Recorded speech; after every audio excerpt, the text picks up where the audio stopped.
reconocimientos más altos, quizás el más alto que se le pueda dar a un profesor en una universidad.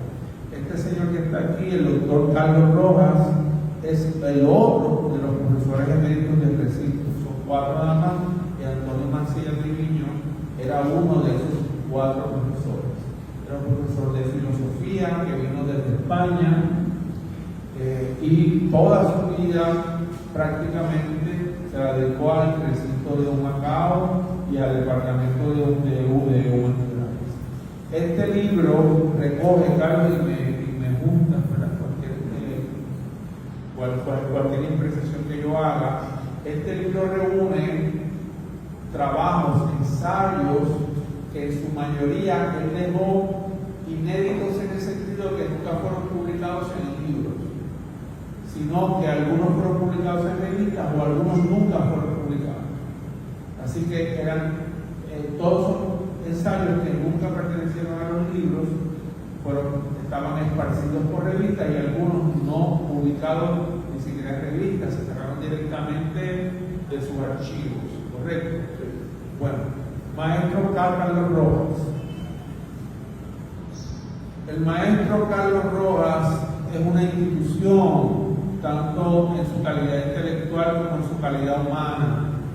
Es uno de los grandes maestros de filosofía de Latinoamérica, no de Puerto Rico, no del Caribe, sino de toda Latinoamérica. Nació en Colombia. ¿Dónde naciste, maestro? ¿En qué ciudad? Un pueblito que se llama Manzanares. Manzanares. Y eso queda al norte, sur de Colombia. En el centro. En el centro, en la zona montañosa que no sé donde más se siembra el café. Sí. La zona de café. Y él nació ahí, pero después, ya más adulto, pasó a estudiar a Europa, y allí, ¿qué estudiaste? Estudié filosofía y teología. Y en un momento dado, por diferentes razones, viaja a Puerto Rico. Y allí vas a trabajar como profesor. Trabajé en la Universidad Católica de Ponce 12 años.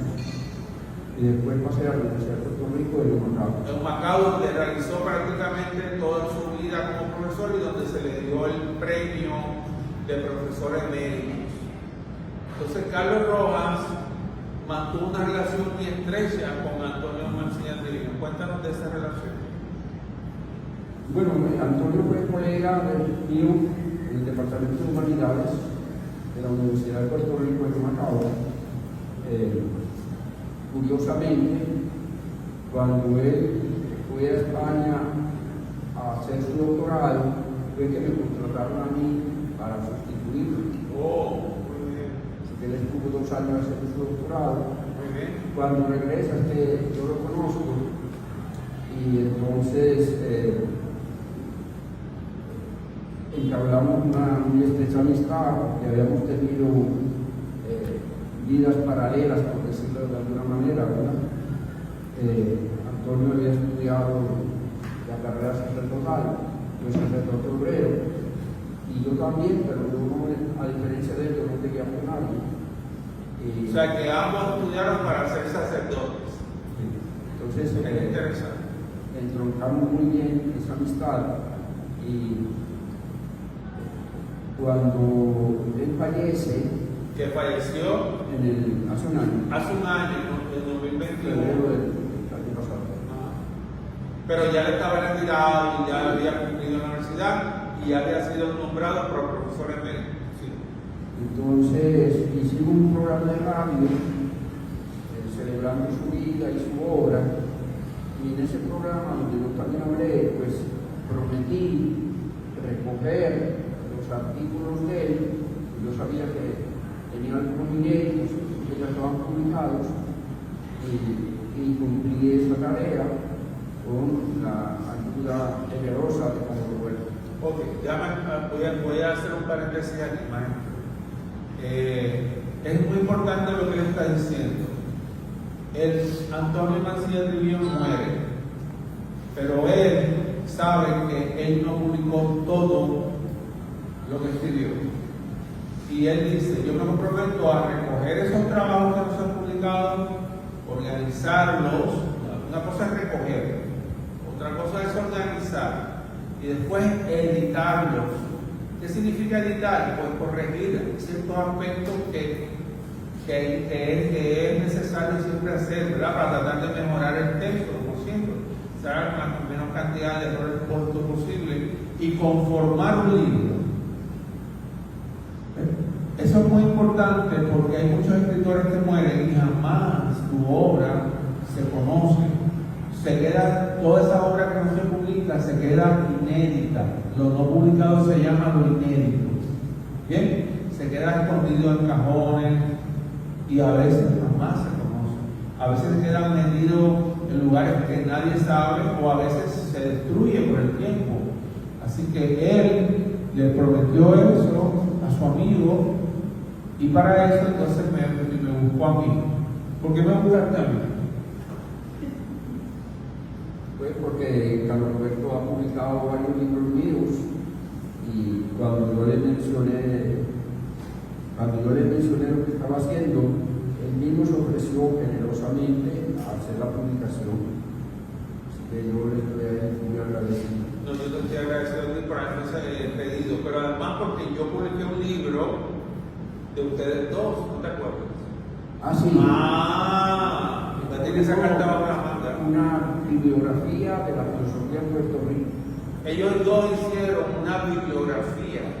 Usted sabe lo que es una bibliografía, ¿verdad? La referencia, pero en forma de libro, de la filosofía en Puerto Rico, que es un libro que es muy interesante porque no es un libro de ensayo, no es un libro de cuentos, de poesía, es un libro de donde están todas las referencias de todo lo que se ha publicado en Puerto Rico sobre el tema de la filosofía. Entonces es un libro que realmente nosotros nunca lo vendimos como tal, sino que se regalaba. Cuando usted compraba un libro de filosofía se lo daba. Y ese libro fue un libro que yo hice en autoría de ustedes dos. Así que yo tenía también ya esa historia con Antonio, ¿verdad? Con el maestro Antonio. Cuando tú fuiste donde mí, pues yo dije, pues tengo que hacer esto. Entonces cuéntame cómo fue el proceso de seleccionar los textos. ¿Cuántos textos finalmente? Te puedo decir el número si no te acuerdas, yo no me acuerdo, pero ¿cómo se selecciona? El libro contiene primero una semblanza de la profesora Gladys Fernández. Esa semblanza es bellísima. Ella la leyó en el funeral de Antonio. Acuérdate de los estudiantes, que es una semblanza. Una presentación de la vida y de la personalidad de Antonio, y ella lo hace maravillosamente. Muy bien, o sea que no solamente murió y nació, sino rasgos de su carácter. Sí. Cuenta toda esa vida en España, donde fue sacerdote obrero, después cómo llega a Puerto Rico, cómo se inserta en la Universidad de Puerto Rico, cómo llega a Macao, todas las luchas, porque Antonio fue un gran luchador. Por ejemplo, él estuvo en el proceso de expulsión de la Marina de Guerra de Culebra. Él estuvo ahí, batallando. Vamos a hacer un paréntesis ahí, ¿qué te parece? Es importante hablar sobre esto. Ustedes saben que Puerto Rico es un territorio de Estados Unidos y dentro de esa vida de más de 100 años de ser un territorio, Puerto Rico ha sido utilizado, de muchas maneras, no solamente como un lugar de turismo, como un lugar de transacciones económicas, ¿verdad? Pero también como un lugar para que practiquen las Fuerzas Armadas de todo Estados Unidos y peor aún, para que ellos le presten o le alquilen esos ejercicios prácticos a otros países. Entonces todas esas prácticas, todo eso, la mayoría de ellas, no todas, se celebraban en dos islas que están al lado de Puerto Rico, porque Puerto Rico es un archipiélago, Culebras y Vieques. Y por años, ¿qué hizo la Marina? Cogió a los puertorriqueños, los sacó de las mejores tierras, los puso en una esquinita y toda la isla pertenecía a la Marina para ellos practicar. Hasta que en un momento dado, por un incidente que pasó con la muerte de uno de esos, se despertó un movimiento extraordinario que llegó a tener cobertura mundial. Y pasó algo extraordinario, corrígeme, el pueblo de Puerto Rico, a través de la protesta pacífica, o sea, entraban a los terrenos y no se salían, y el ejército tenía que sacarlo y arrestarlo. Es fácil arrestar a uno y a dos, pero si entran 1,000, 10,000, 20,000, 40,000, 50,000 personas, ya no es tan fácil. Pues, utilizando esta técnica, el pueblo de Puerto Rico venció al ejército más poderoso del mundo sin levantar un tiro. Eso fue así. Sí, en las dos islas, tanto en Culebra como en Vieques. Y ahí, entre esos arrestados, estuvo quién? Ahí estuvo Rubén Berríos, Rubén Berríos, líder independentista. gente famosísima, vinieron artistas de Estados Unidos, Varios alcaldes. alcaldes. De Isla de Vieques. Y entre esas personas que apoyaron el movimiento estuvo Antonio Mancilla, porque el profesor Mancilla tenía también una vocación cívica y política, ¿verdad? Hablando un poquito de eso. También fue líder de la Asociación de Profesores Universitarios de Macao, un líder extraordinario. De hecho, hay muchos editoriales que también se podrían publicar. Él mismo lo escribía para mantener informado a la población universitaria sobre lo que se estaba haciendo, lo que se podía hacer. Él fue siempre un luchador extraordinario. Porque el libro contiene, además de la semblanza o presentación del profesor Mancilla contiene una introducción tuya. Yo hago una introducción a todos los ensayos, brevemente, algunos párrafos,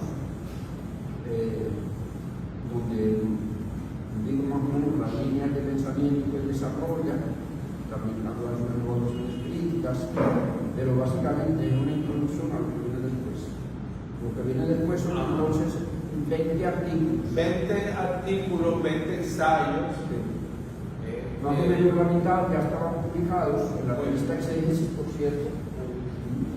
Exégesis es la revista, es una de las dos revistas, o tres revistas que tienen el recinto de Humacao, donde somos nosotros, ya lo expliqué al principio, esas dos colegas que están ahí, Angelique González y José Santiago, nosotros dos, y ese señor que tiene esa cámara, muy importante porque está transmitiendo directamente a la página de Facebook del Departamento Español, y es un estudiante de nuestro recinto que ahora está haciendo su maestría.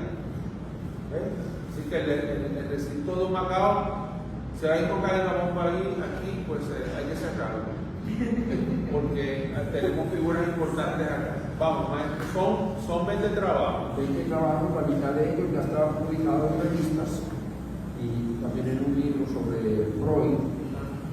Y el resto, yo sabía que él había escrito esos trabajos porque habían sido conferencias que él había dictado para la Sociedad Puertorriqueña de Filosofía o para alguna otra entidad, y sabía la calidad de sus trabajos. Así que yo hablé con la doctora Antonia Rivera, que es su esposa, y estuvo muy de acuerdo, le pedí permiso para hacer la publicación, pero también para que buscáramos esos trabajos inéditos. O sea, como un proceso de buscar los trabajos. Exactamente. Bien, o sea, una especie de arqueología del conocimiento. No es que estaban ahí, hay que buscarlo, seleccionarlo, organizarlo, corregirlo, ¿verdad? Sí. Ponerlos al día también algunos de ellos. Sí, hubo que en términos de algunas cosas. algunas fichas bibliográficas, Completar fichas bibliográficas. Realmente era detalles mínimos prácticamente. Vamos a leer los títulos, ¿qué te parece? ¿Quieres leerlos tú? Toma. Pues, ok, vamos a los títulos. Vamos a los títulos y después puedo hablar un poco en general de ellos, porque no podemos pararnos en cada ensayo, claro. La dramática paradoja del hombre desde la perspectiva de la razón vital. No, te brincaste uno. Antonio Mancilla. La filosofía de Ortega y hacer una encrucijada vital. Fue la que le da título al libro. Ideas y creencias en Ortega y en Hume. El pensamiento de Schopenhauer sobre el espacio y el tiempo. El sentido de la ciencia en Lukács y Marcuse. El teatro del absurdo en Samuel Beckett, mito y realidad. La Iglesia y la clase obrera en la encíclica Rerum Novarum. Primitivo Montini, la Inquisición, la religión como estructura de poder. La premiación de Betances. El torno a la nación en la orilla. Una reflexión ética en la era digital. Algunas consideraciones sobre el sentido humano en Confucio. Aspectos éticos del anarquismo. Ética y profesión. El significado de la celebración del Día Internacional de los Trabajadores en la fecha del 1 de mayo. Introducción a la lectura del Foucault. La muerte en el cristianismo y en Marx. En el centenario de Simón de Beauvoir.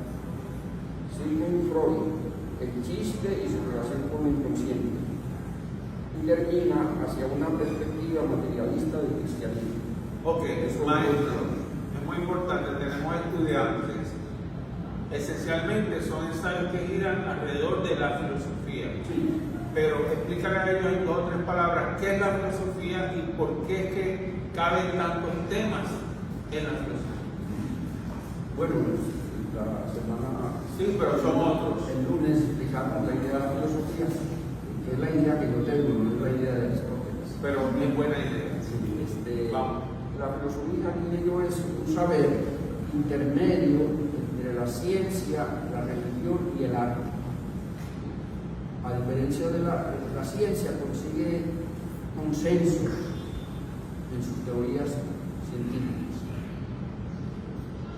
La filosofía solo logra consenso dentro de una determinada escuela, pero no hay un consenso de todos los filósofos, ni siquiera la definición de la filosofía. O sea que no hay una sola definición de la filosofía. No. Entonces, la definición que yo doy es que la filosofía es la respuesta a los interrogantes más radicales que se presentan a la inteligencia humana. Escuchen eso, la filosofía es la respuesta a las interrogantes más radicales, a las preguntas más grandes, más extremas que se hace el hombre en su existencia. Esas respuestas no las puede dar la ciencia, porque la ciencia no se mete, por ejemplo, en el problema de la libertad, el problema de los valores que implican un compromiso de cada ser humano. O sea que si yo me pregunto ¿qué es el bien? Yo no puedo buscar eso en un libro de ciencia. Es un tema estrictamente filosófico. Si me pregunto ¿qué es la belleza? Tampoco lo puedo encontrar en un libro de ciencia. Tampoco. Si me pregunto ¿para qué estoy aquí? Tampoco. Y todas esas preguntas, ¿para qué estoy aquí? ¿Qué hago yo aquí? ¿Qué es el bien? ¿Qué es el mal? ¿Hacia dónde voy? ¿De dónde vengo? Esas preguntas se las han hecho todos los hombres de todas las épocas. Sí, pero la característica es que no hay una respuesta concluyente. Y no es un problema de la filosofía, sino de la inteligencia humana. Ahí llega la inteligencia humana a su límite, porque no cabe una sola respuesta. Un materialista y un espiritualista no fundan en nada. Al principio, las culturas antiguas, esas mismas preguntas se las hacían, pero se las contestaban utilizando su imaginación y fantasía, que se llamaba la mitología. La mitología, exactamente. Pero después los griegos nos dijeron, esto se puede contestar de otra manera, ¿correcto? Exactamente. Y nació la filosofía. La respuesta filosófica no es desde el mito, sino desde la razón. Porque aunque la respuesta no sea concluyente, sin embargo, el esfuerzo del filósofo tiene que ser tratar de demostrar, razonar, argumentar. A diferencia de la ciencia, que tiene que tratar de probar empírica y matemáticamente sus resultados, la filosofía recurre nada más que al razonamiento. O sea que la mitología trata de imaginar, la filosofía de argumentar y la ciencia de probar. Exactamente. Muy bien. Entonces, Hegel dice que los temas de la filosofía son los mismos de la religión. Lo único que la filosofía lo hace con la razón y la religión a base de creencia, que no tiene que demostrar Con la fe. con la pena. Bien, ¿qué les parece? ¿Quién le gustaría tomar clase con este señor? ¿Verdad que sí? Es un maestro, yo se los dije, pero no me hicieron caso. Esto es un maestro. Me gustaría decir algo sobre el título del libro. Vamos arriba. El título del libro lo puse yo. Muy bien puesto. Muy bien que recogí los artículos. Y ese tema sale de los estudios que él hace de José Ortega y Gasset, que era un filósofo español, porque él hizo su tesis doctoral en Ortega y Gasset. Entonces, Ortega dice que vivimos un tiempo de crisis, un tiempo de encrucijada. Y yo explico eso en la introducción mía. Esta encrucijada se debe, por lo menos en parte, a que la filosofía del siglo XX y ya desde el siglo XIX tiene una visión del ser humano que contrasta con lo que había sido la tradición. La tradición había visto al ser humano desde el punto de vista racional nada más.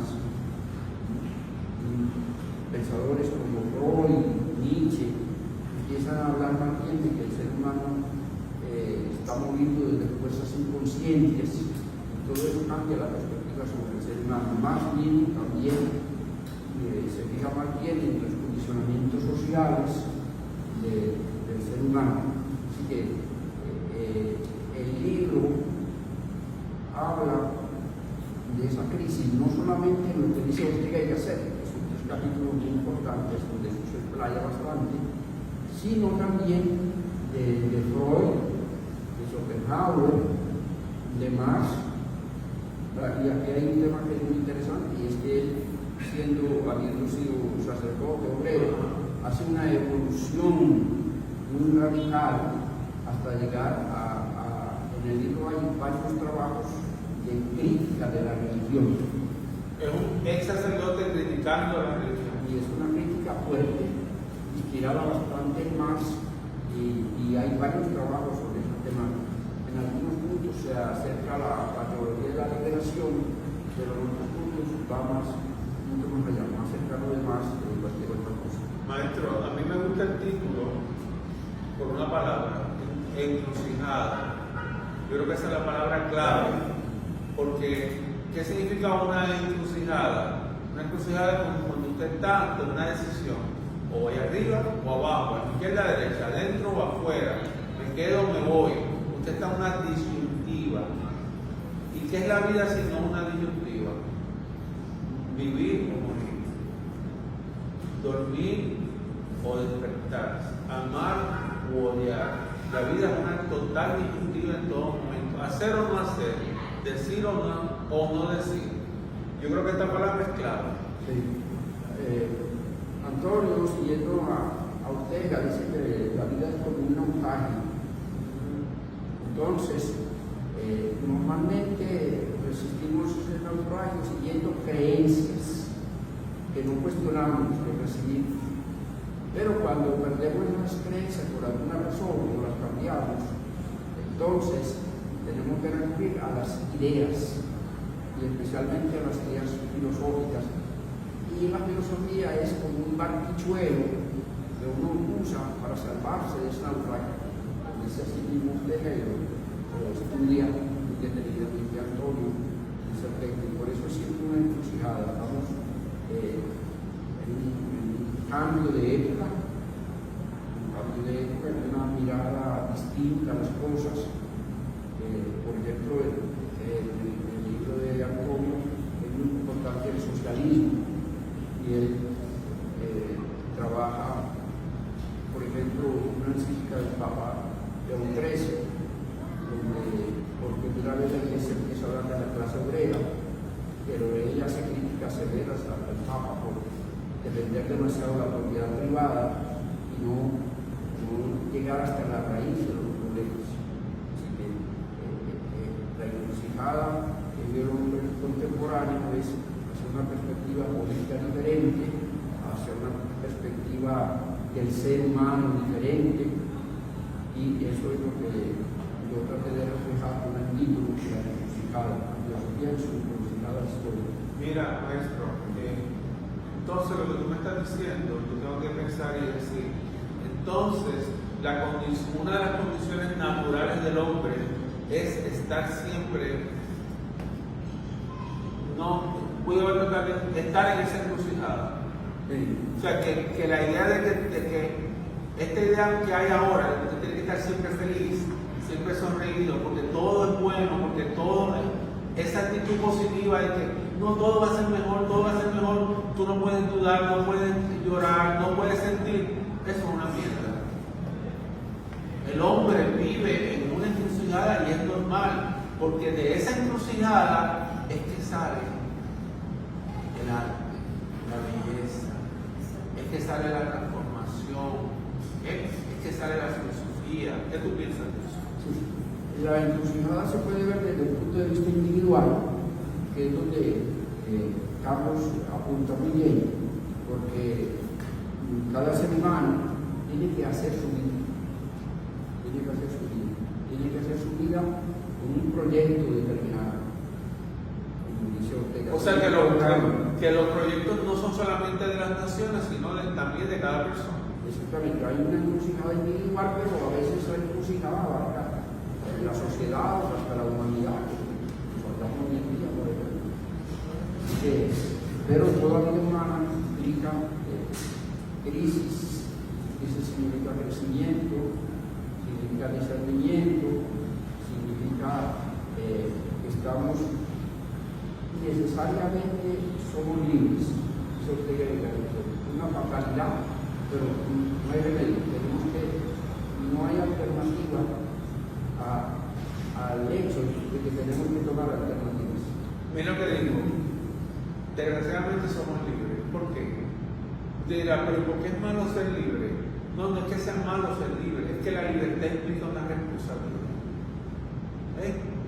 Si usted no es libre, usted dice, tú los miércoles te vistes de azul y los jueves de amarillo y ya. Pero cuando tú eres libre, tú dices, ¿y hoy de qué me visto? Pero no es vestir como vestir, es cuál es el color que me representa. ¿Qué tengo yo dentro? Yo me quiero vestir de negro o de rojo, porque me siento alegre, triste. Y lo mismo pasa con quién me asocio, dónde voy, qué digo, todos son decisiones. Todos son decisiones. Por eso es que él dice que somos fatalmente libres. Y también lo va a decir Sartre, ¿verdad? El hombre está condenado a ser libre, dice Sartre también. Dentro de ese mismo espíritu es una filosofía existencial. O sea que no podemos rehuir la libertad. No podemos rehuir la libertad. Esto es poesía. ¿O no, Alina? No podemos rehuir la libertad. O sea, el hecho de tomar decisiones, no podemos dejar de tomar decisiones, porque si no, no somos libres y no podemos dejar de ser libres. Un tema muy importante en el libro, entre los artículos de él, es la incomunicación humana, ya que le preocupa la falta de comunicación, a pesar de que vivimos en una era digital donde hay demasiada información y poca comunicación humana, él distingue entre una comunicación distal, o sea, a distancia, y la verdadera comunicación es proximal, es decir, con el prójimo, con el que está al lado mío, con el vecino, con el ser humano. Y ese tema también lo trabaja en Beckett, el teatro del absurdo. Y Beckett lo que describe es esa incomunicación humana. Y ahí Antonio hace una exposición extraordinaria, pero nunca está de acuerdo con esa visión tan pesimista de Beckett. Maestro, tú dijiste algo y no puedo cerrar, y ya vamos a cerrar sin que me contestes. Tú dijiste, Mansilla describe la vida como un naufragio, ¿verdad? Entonces, tú eres un maestro de filosofía y Mansilla también es un maestro de filosofía. Una vez dije a ti que tú eras filósofo y tú me dijiste que no, que tú eras un maestro de filosofía. ¿Dónde termina el maestro y dónde comienza el filósofo? Ahora dime la verdad, porque yo creo que tú eres un filósofo. Bueno, el maestro tiene la función de comunicar lo que los filósofos han dicho desde desde Mileto hasta Foucault o cualquier otro filósofo contemporáneo. Es una función de transmisión, de presentar el conocimiento de manera que los estudiantes puedan enterarse más o menos de cuáles son los problemas que trata la filosofía. El filósofo comienza cuando tú empiezas a tomar posición propia. Como él que dijo la filosofía, la vida es náufrago, es una posición. Sí, claro, exactamente. Recientemente yo escribí un librito sobre unas preguntas que me hicieron. Un amigo quería que yo me tomara posición. Tomara posición y hizo 30 preguntas. Y a mí me gustó el método de preguntas porque son respuestas cortas, sencillas, directas. Y seguí entonces haciéndome preguntas yo mismo. Y ahí expuse entonces mi filosofía. O sea que también, entonces mi sospecha, mi novia me ha dicho que no eres filósofo, que tú también, en cierto momento, eres. Ahora sí. Ya estoy viejo, puedo decir. Muy bien. Querido maestro, para terminar, di algo para terminar, que estimule a estos estudiantes a conocer un poco más de Antonio Mancilla y de su trabajo. Bueno, Antonio es una persona admirable por su vida y por su obra. Su obra es un paradigma de compromiso con la educación universitaria, con los problemas sociales, con la defensa de la universidad y con la defensa de la libertad y la independencia. Es un paradigma. Estudiar su pensamiento es estudiar precisamente esos trabajos admirables, muy bien trabajados, en que nos invita a la lucha social por la justicia, nos invita a la defensa de los derechos de la mujer, tiene un trabajo sobre Simone de Beauvoir, y nos invita a abusar de nuestra libertad para hacer de nuestra vida una obra de arte. Excelente, un aplauso, por favor. Te voy a proponer algo que se me ocurrió. Yo a veces tengo buenas ideas, a veces. Tenemos aquí, la mayoría son estudiantes de Eulogio Javier, ¿verdad? Eulogio Javier, como yo conté, un maestro de literatura, un amigo querido, consistente. Él se está retirando y el curso lo está dando por internet, él está en Santo Domingo y sin embargo ayuda a sus estudiantes. Algunos de ellos tienen que tomarse hasta fotos con nosotros para probar. O sea, sobre todo a prueba, digo yo, hablando de pruebas que vinieron. Bueno, hacemos una cosa. Vamos a coger un libro de esto, se los vamos a regalar a ellos, ¿verdad? Tú solo vas a dedicar para los estudiantes de los Javier y que ese libro corta. ¿Qué les parece? ¿Les parece bien? Cuando terminemos, tú le dedicas el libro a ellos. Y ellos van a pasar ese libro de mano en mano, porque los libros se pasan de mano en mano, ¿verdad? Y así pueden tener acceso a ellos. Tal vez uno se identifique más con un ensayo que con el otro, pero así puedan tener el libro. ¿Qué les parece? Pues vamos a hacerlo así. Bueno, ahora te puedes ir allá si quieres. No sé qué tengo que